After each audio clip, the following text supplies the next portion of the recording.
محترم سامعین، بزرگوں، دوستوں، اس بات سے ہم سمجھ سکتے ہیں کہ تراویح کی کتنی اہمیت ہے،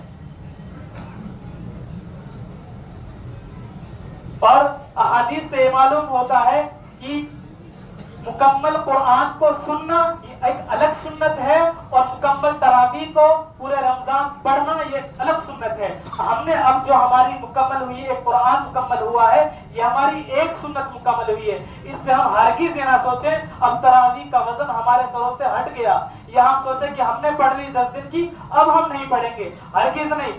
یعنی آخری رمضان تک یہ تراویح ہمارے اوپر لازم ہے، سنت مؤکدہ ہے۔ اگر ہم جان بوجھ کے نہیں پڑھیں گے تو ہم پر گناہ ہوگا۔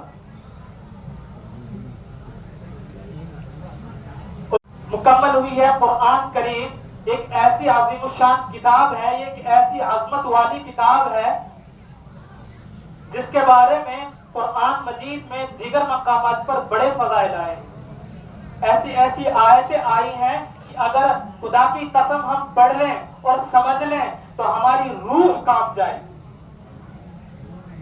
ایک آیت یہ بھی ہے کہ ہم سنتے ہیں اکثر، لو انزلنا هذا القرآن جبلا لرأيته خاشعا متصدعا من خشیۃ اللہ۔ اگر ہم اس قرآن کو کسی پہاڑ پر اتار دیتے تو وہ بھی اللہ کے ڈر سے، اللہ کے خوف، اللہ تعالیٰ کے دربار میں شفاعت کرے گا، اے اللہ یہ مجھے پڑھا کرتا تھا، اے اللہ یہ مجھے پڑھا کرتا تھا دنیا میں، تو میری شفاعت ہے، تو اس کی مغفرت کر دے، تو اسے جنت نصیب فرما دے۔ سوچنے کی بات ہے کتنا بڑا مقام ہے، اور ہم نے اس قرآن کو ٹاپوں میں سجا کے رکھا ہے۔ ایک دوسری حدیث ہے جس کے راوی حضرت عمر بن خطاب رضی اللہ عنہ۔ اس حدیث سے معلوم ہوتا ہے کہ قرآن جو ہے یہ دو دھاری تلوار ہے۔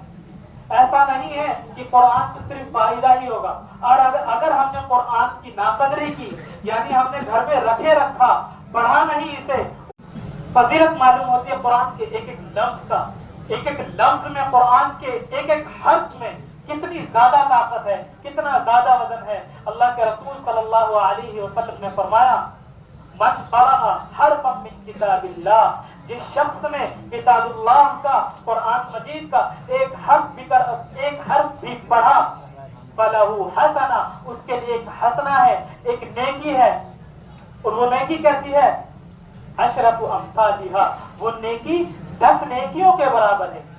ایسی نیکی نہیں ہے ہم نے ایک کام کیا تو ایک ثواب ملا۔